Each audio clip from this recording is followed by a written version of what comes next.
You know, our brain health panel will be hosted by Dr. Heidi Hanna, or is it Hannah? I'm going to say Hannah, right, Hannah? We talked, yes, we met earlier today. Dr. Hanna has been featured at many national as well as global conferences, including the Fortune magazine's Most Powerful Women in Business Summit, ESPN's Women Leadership Summit, and the $1 Million Roundtable.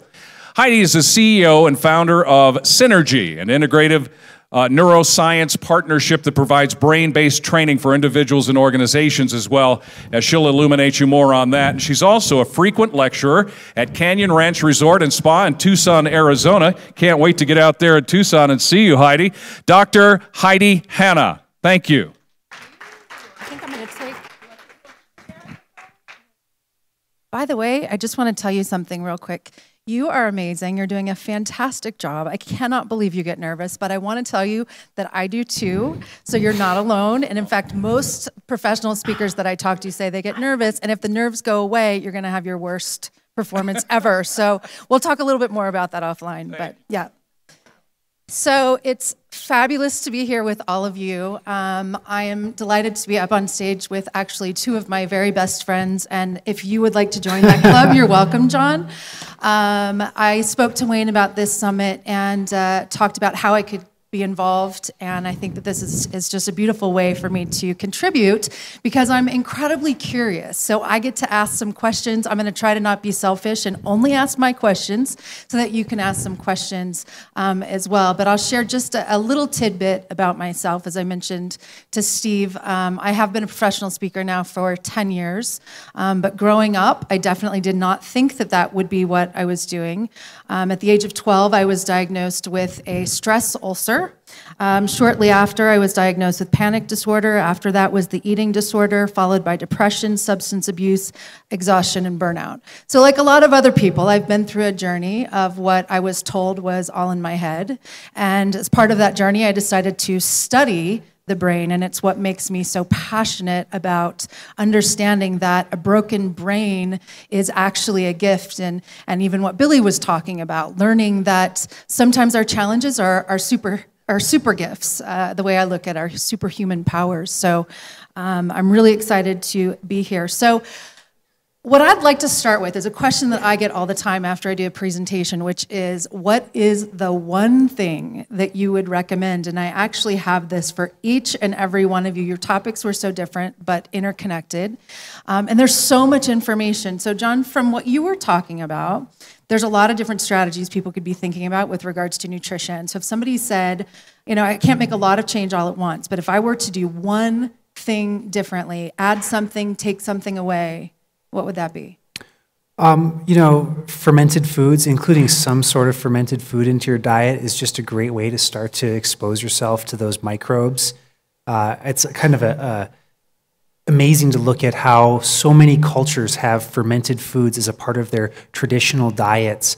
I think there's a really big reason for that, and there's a reason that these fermented foods have kind of had a resurgence within our own alternative health community. So it's like some sort of fermented food, whatever you like the best. And can you give us some examples? I'm sure some people are familiar, but of what a fermented food would be. And you know, there's your basic yogurts.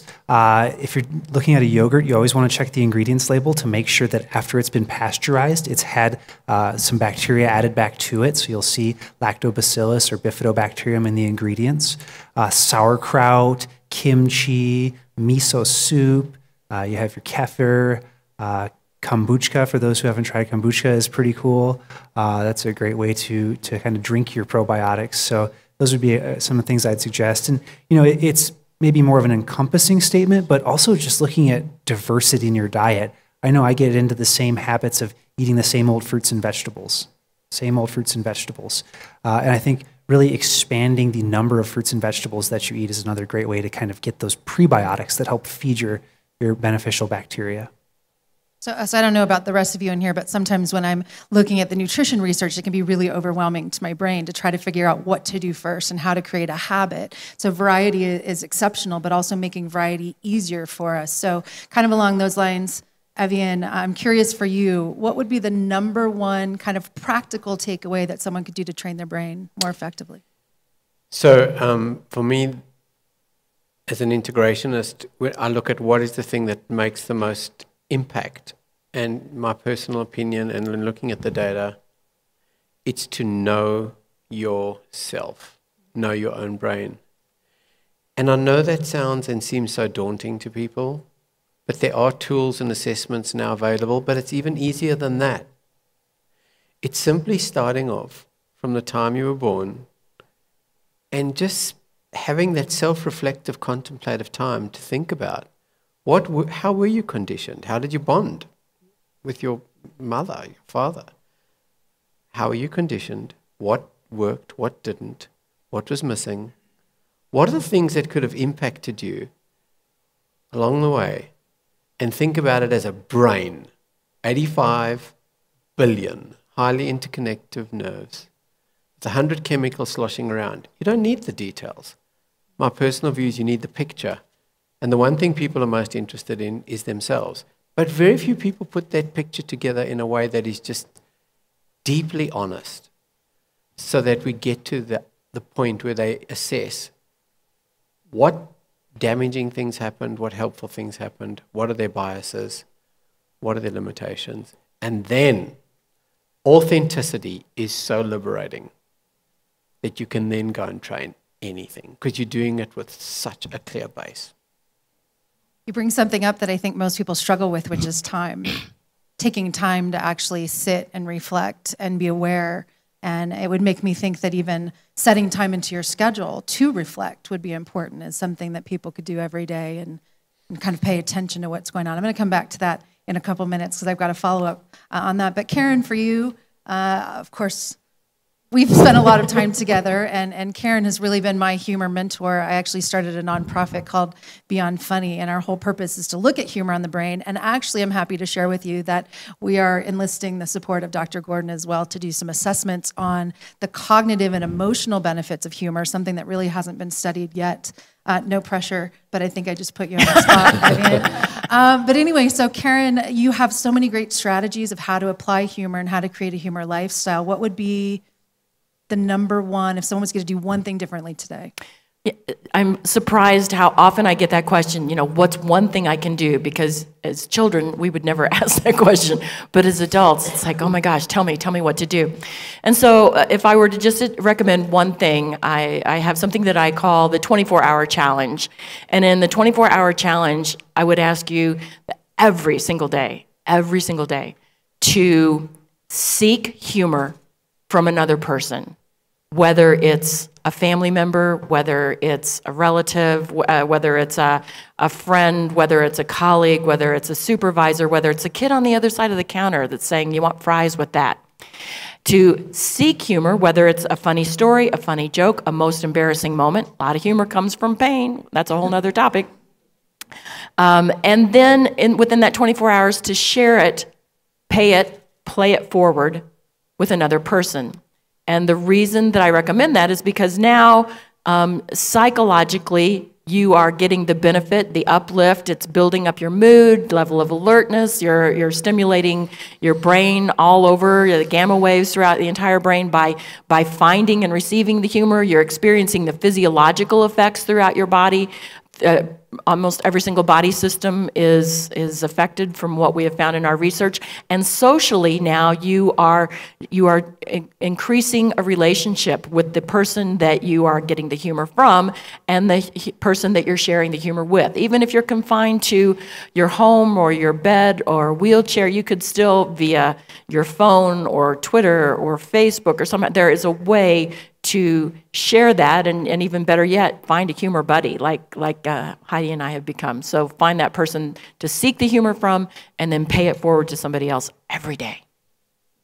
Yeah, another one of my challenges is social discomfort. And I remember going to the first Association for Applied Therapeutic Humor conference where I met Karen, and they had a laughing contest, and I just shriveled in the corner, just almost embarrassed. I just didn't want to laugh. I'm not a laugher, but what I realized through my time with Karen was that I see a lot of things that are funny. So when you actually can share that more often, you are stimulating the neural connections to ultimately build a new muscle and a new way of seeing the world. And, and I can share too, using Dr. Gordon's assessments on my own negativity bias, which is something that I'm really fascinated with. And I want to ask you a question about that, that humor application shifted negativity bias dramatically. And I know you've seen, and I think some of the research, Dr. Gordon, that negativity bias is associated, I think like 100% of the time with cases of depression. So one of my questions follow up to you is, you had talked about non-conscious biases, and I know negativity bias is one of those. What do you think, is there one that's kind of more important for people to be aware of, or is it really dependent on the individual, or maybe even more importantly, how would you recommend people go about becoming aware of those biases? It's such a great question. So when people ask me how do they discover it, it's non-conscious. One of the things that, in keeping with this thing of self-reflective time, I'm suggesting actually that people, first you have to have somebody that you can trust, and that is very difficult. People go to therapists for a reason, is to have that trust. But if you have it with a friend or with somebody even at work, the level may be different to a personal partner. And by the way, I've not been particularly successful at doing this myself. It's a work in progress. But what I have found is that if you trust somebody unconditionally to share this simple fact, what is it that pushes your buttons? What is it that makes you reactive? It's as simple as that. Because we react like it's almost, I call it a brain hijack. You see it with people at work, you can see it in partnerships, in personal relationships. It's like you and the person can get hijacked and you don't know why. So in answer to your question, the simple issue is to talk to somebody and ask that question. It's surprising what everything is iterative. All insights are iterative. They never just pop out. And so when you have the chance to, with a trusting person, to just ask that question, what makes you reactive? Because I think that's the beginning of the pathway to look at why. Why do we have so few examples where people are aligned? Heidi and I talk about this a lot. To align all those things in your brain that lead to aligned behavior and actions. It's so rare. That's why so few people win. So few teams really are better than any other team. And so that's to me, that's the beginning of the pathway. Just elucidating what is the trigger that causes people to react, that surprises them. And that's the first part. There are many more systematic ways of finding biases, but I think that's a simple starting point. Which is a perfect segue to nutrition, because I know when I'm hungry, I get hijacked. So I think I'm probably not alone in that. So I'm going to go back to you, Janet. And I've got one last question that I'm going to ask. I want you to be thinking about your own questions, because we want to take questions from the group. But I'm curious, there's a lot of buzz right now about supplementation for probiotics. Any thoughts on kind of whether or not they're effective, or if more research is needed, or kind of the direction of the research moving forward? I certainly think it's going to be a really exciting research topic. I think, like Dr. Gordon was saying, we need to see more repeatability in a lot of the studies. We're seeing some really positive findings, but then we have follow-up studies that are not confirming the original studies, which is definitely kind of a problem. The supplement industry itself is somewhat slow-moving in developing new probiotics. We're starting to identify that there's certain organisms that aren't being sold as a dietary supplement that might actually be beneficial, but we have to consider a lot of things. Are they safe? Are they useful? Are they going to actually, can we actually manufacture them and distribute them? So I think there's a lot of space for this industry to develop, but right now I would say that probiotics have efficacy. The efficacy is really up to you to determine how much you want to supplement with. And am I right in hearing or guessing that it sounds like particular strains will be effective at particular imbalances? So it might be a little bit more customization for each person? I think that's really the future of where this is going, is trying to understand exactly what strains do what in the body and what strains map up with different people. And we've been talking a little bit about personalized medicine and how important personalized medicine is going to be. I think mapping your own microbiome and understanding what bugs you have will really help us understand what bugs can benefit you in the future. It just sounds so funny. What bugs you and what bugs do you need and all that stuff. So I don't want to be too selfish. I feel like I'm hogging their time here. What questions do we have from the group? And if you can come up to the microphone, that would be amazing. See Wayne sprinting from the back. So I have a question for Karen. I know hearing one of your videos a long time ago you were talking about seeing funny. Yeah. But I know that sometimes what we want to do is sometimes it's making fun of ourselves. Yes. But we don't want to make fun of others. Can you elaborate on that?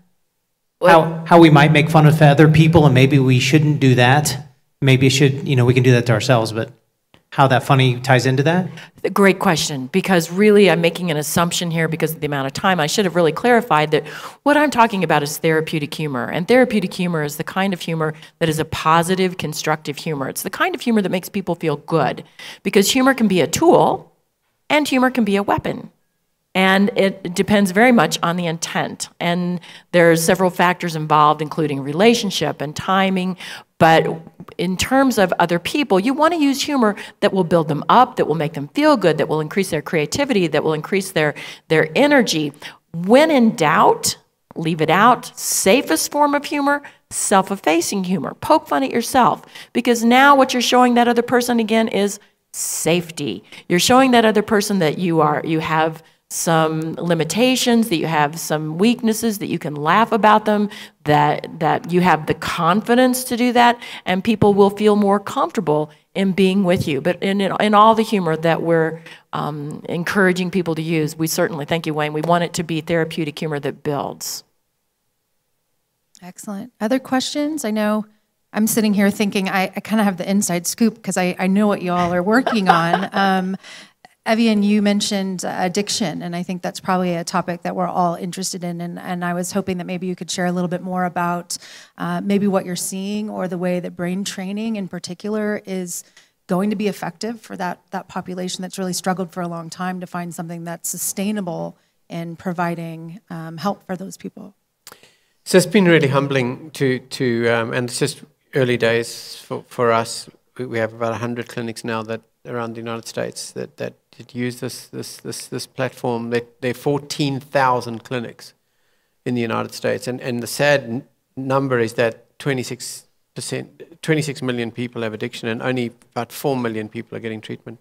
So that's the 14,000 clinics. So just the early sort of indications are that there's just so much pain that underlies this finding safety in switching on dopamine in such an extreme way.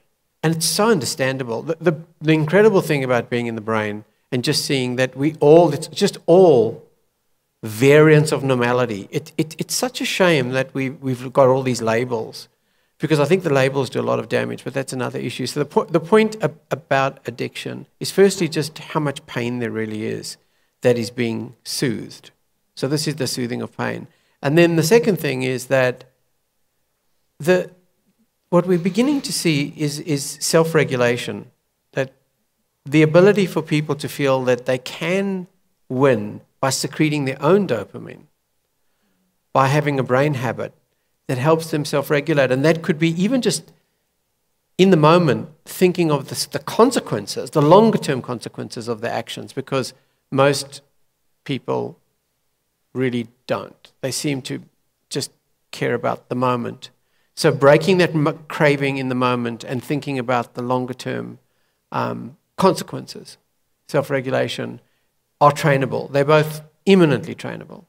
You know, there were days when I started medicine and science where people didn't believe that you could treat phobias. And if you look today at how successfully you can take any phobia, and there's this well-established research now that just by systematically exposing people in a safe way to the phobia, you can reattribute the brain circuits to be okay with it. Like I'm, for example, phobic to snakes, to spiders, to heights, and it's all trainable. And I think we're at that point with many of these issues where if you know what you're dealing with and you've got insight into how you're going to get hijacked, there's a pathway to create a new brain network.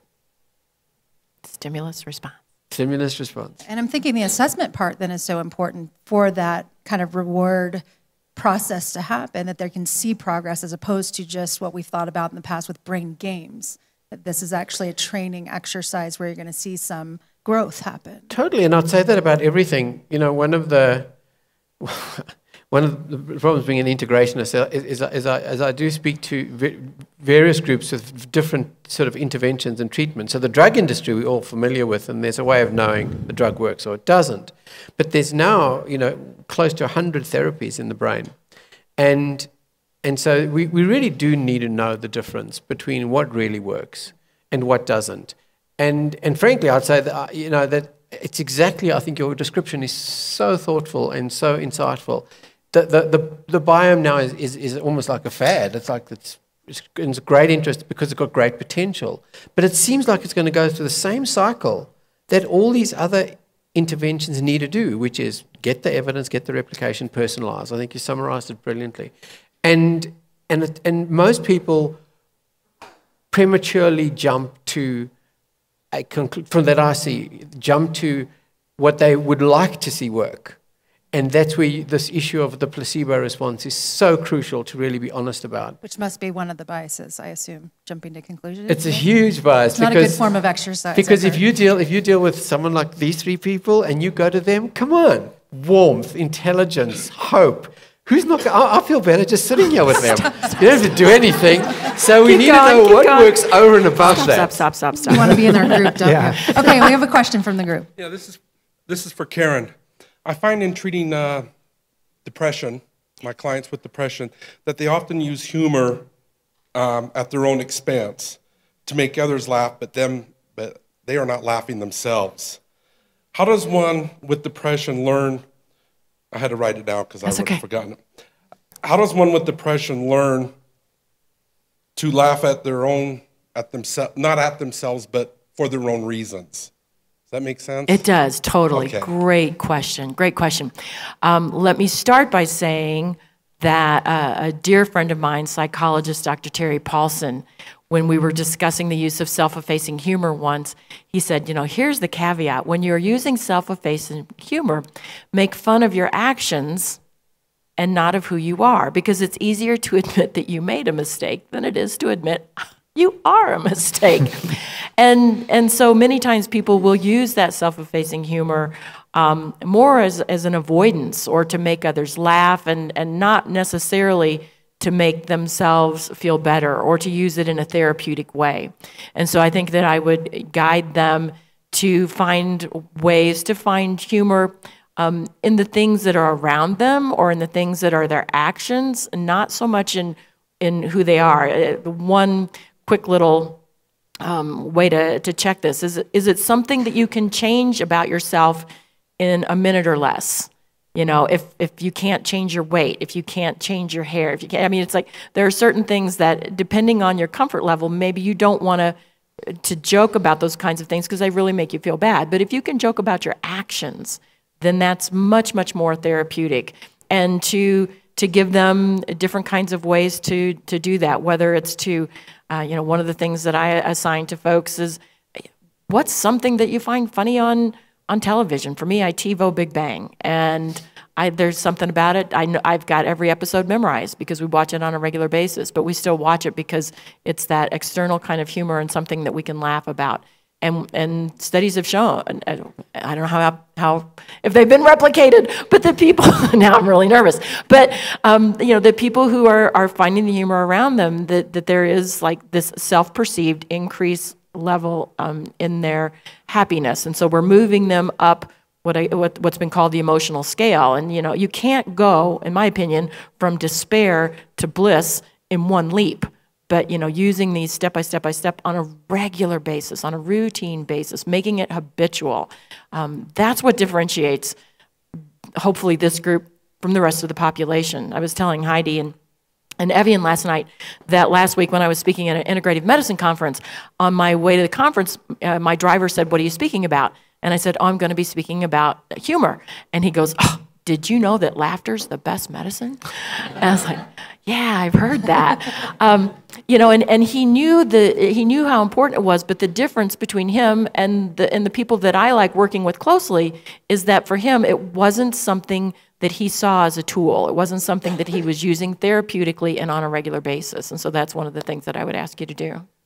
I'm going to add to that a little plug for the group that we're involved with, the Association for Applied and Therapeutic Humor. The website is aath.org, just so that you can jot that down, and there's a lot of great resources there as well. So, and as I was thinking through that, you know, I think one of the challenges in this field is finding valid information, and it can be frustrating because we have access to so much information. It's overwhelming. Everyone becomes their own expert.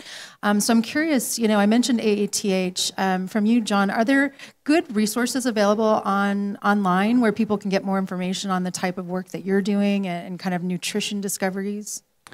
For the microbiome, I really recommend gutmicrobiomewatch.org. It's a really well-curated site of peer-reviewed literature, as well as the American Gut Project, which is kind of the cutting edge of sequencing and understanding what the microbiome is doing.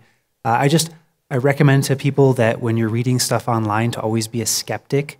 You know, there's a lot of nutrition misinformation out there, and you can really go down the wrong path and damage your health if you do follow some bad advice. So, you know, always be a skeptic. Make sure that it's substantiated in the peer-reviewed literature, and I think that's probably the best course of action.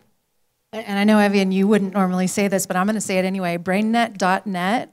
For those of you that are interested in seeing some of the studies that they've done, it's pretty research heavy, but it's also pretty fabulous to see all the work that you all have done. Are there any other sites that you can think of for good information?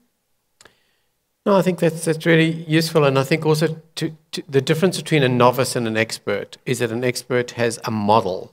So whatever model you choose to have, and we got such a great summary for you today about how everything is interconnected. I always look for the sites and the journals and the reviews that aren't siloed. And so looking for a model, in our case, it's just Brain 124 model, that's just ours. There are others. There are many other models that are out there. And I think having a model makes people an expert because they're able to see the essence of how things interconnect. Whereas a dilettante may know a lot more information and be very smart and have lots of bits, but they don't know what to do with them. So that's just my only other thing that I aim to find is model-driven data. Heidi, would you mention Beyond Funny as I a didn't, resource? but you can. Beyond-funny.com for anyone who has any interest or is a cheerleader for someone with Alzheimer's. It will certainly be growing beyond the scope of that, but right now that is a site where we're showing how people can use humor for the Alzheimer's patient and also for the care provider in terms of building their resilience. We have lots of free resources and articles and things that you can download, but I think that's another great resource, she said humbly. Thank you. Wayne. Well, also I wanted to mention, speaking about resources, Sally Spencer-Thomas didn't mention this morning, but if you go to mantherapy.org, let's just say it's for men. It's hilarious. It's the guy who hosts the whole show. It's like a show. His name's Dr. Rich Mahogany. Okay, so if that tells you anything, but it's a great site. But John, could you address? You know, you were with Natural Grocers Vitamin Cottage, and I know as a nutritionist, there's one of the things they specialize in. Can you at least address how they help? You know, here in Denver, and there's quite a few other states that they're involved in. You know, what resources they provide? Yeah, I probably should have led with that. Naturalgrocers.com is a wonderful resource. We very carefully curate all the information that we put out. All of our stores have a nutritionist that is based in the store and does free classes and free one-on-one coaching sessions. And they'll sit down and they just go over the basics, getting blood sugar regulated, talking about healthy fats, how diet can help with those things. And, you know, we think it's really important to empower our customers to take control of their own health. It's really easy to just kind of want someone else to help you, but once you are personally invested in taking control of your own health is really when you're going to see those positive changes happen. And Natural Grocers really emphasizes that with our nutritional health coaches, that you need to get buy-in from your customers as well if you want them to really make those changes in their lives. So it just kind of hit me all of a sudden. I think we've got another question coming up. Please. Hey. I've got a little, it's just going to take a minute after this question that I want to do with everybody, but please come up. No. Okay. I would love it. Okay. My question is for all of you. Do you have some good resources for the elder baby boomers, the 70 and above crowd who, poo-poo all the nutrition things? I've been eating this way my whole life and I'm fine. But after listening, all day to, and these are things that, my sister and I have been trying to talk to my dad about. I've been trying to talk to my clients about it. I work with veterans and military service members, and they poo-poo a lot of the nutritional research, a lot of the dietary things. Do you have some good resources for the 65 and 70 and above crowd to help them open their minds, expand their brains to some of the brain training? We tried 7 ways since last Tuesday to get my dad to do some brain training, and he just was digging in his heels and is not having it. Do things like gluten-free diets and decreasing sugar. When their medical practitioners tell them, oh, it's a bunch of hoo-ha, just take this pill and you'll be better. Do you have any good resources for our aging baby boomers who are not sure whether to listen to their doctors or which doctors to listen to when we try to get them to listen to you all and they don't want to? Show them the video of this session. Maybe that'll start. So I'm just going to say from a kind of coaching perspective that I think one of the most important things for any sort of change to happen is to connect it to a purpose that matters to them.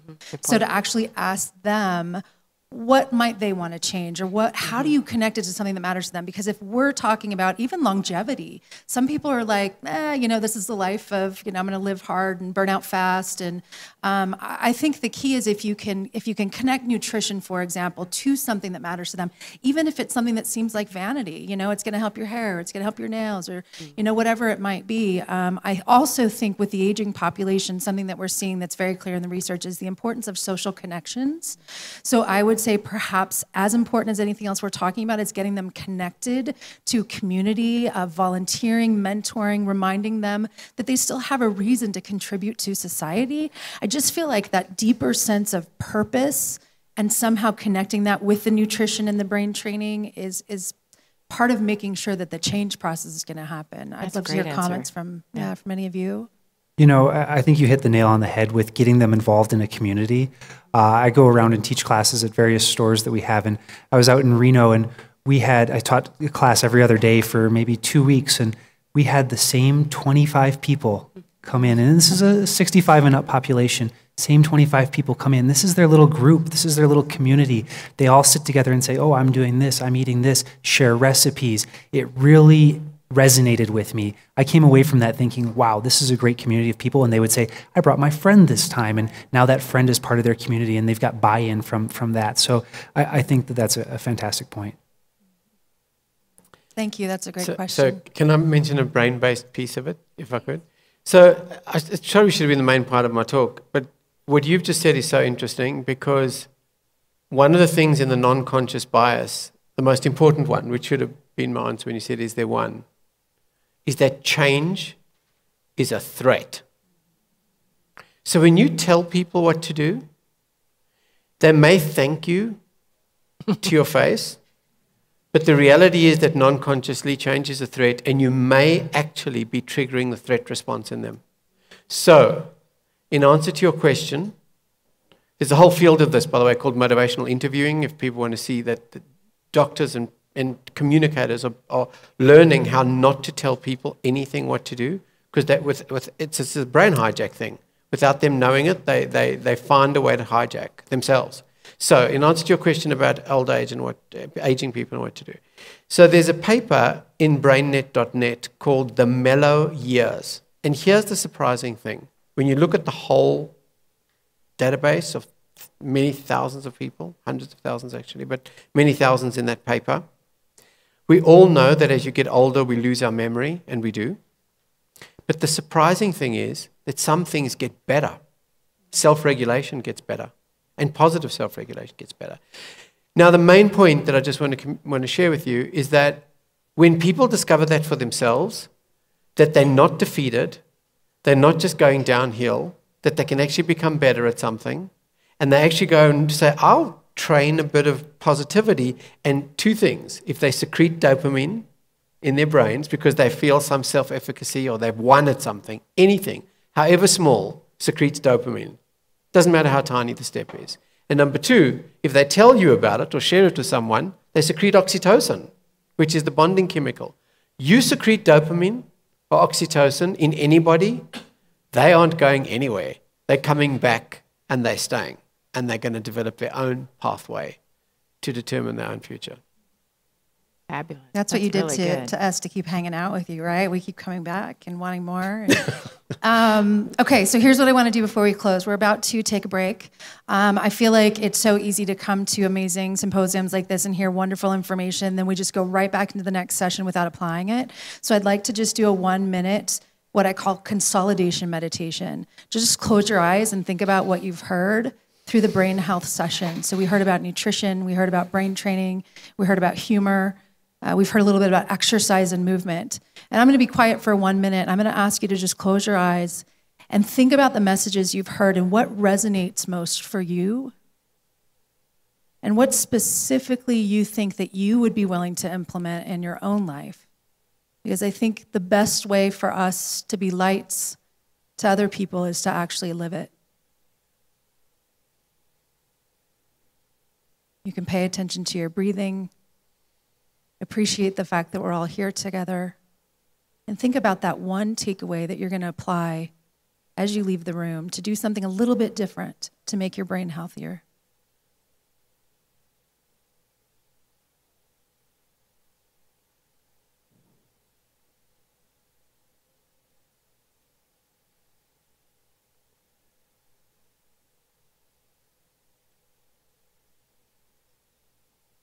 And as Evian shared with us, if we share that with somebody else, you boost your dopamine and oxytocin. So on the break, I'm going to encourage you to share with somebody, it's either someone you came with or somebody new, what your one new brain habit is going to be, and perhaps we can all be accountability partners for each other.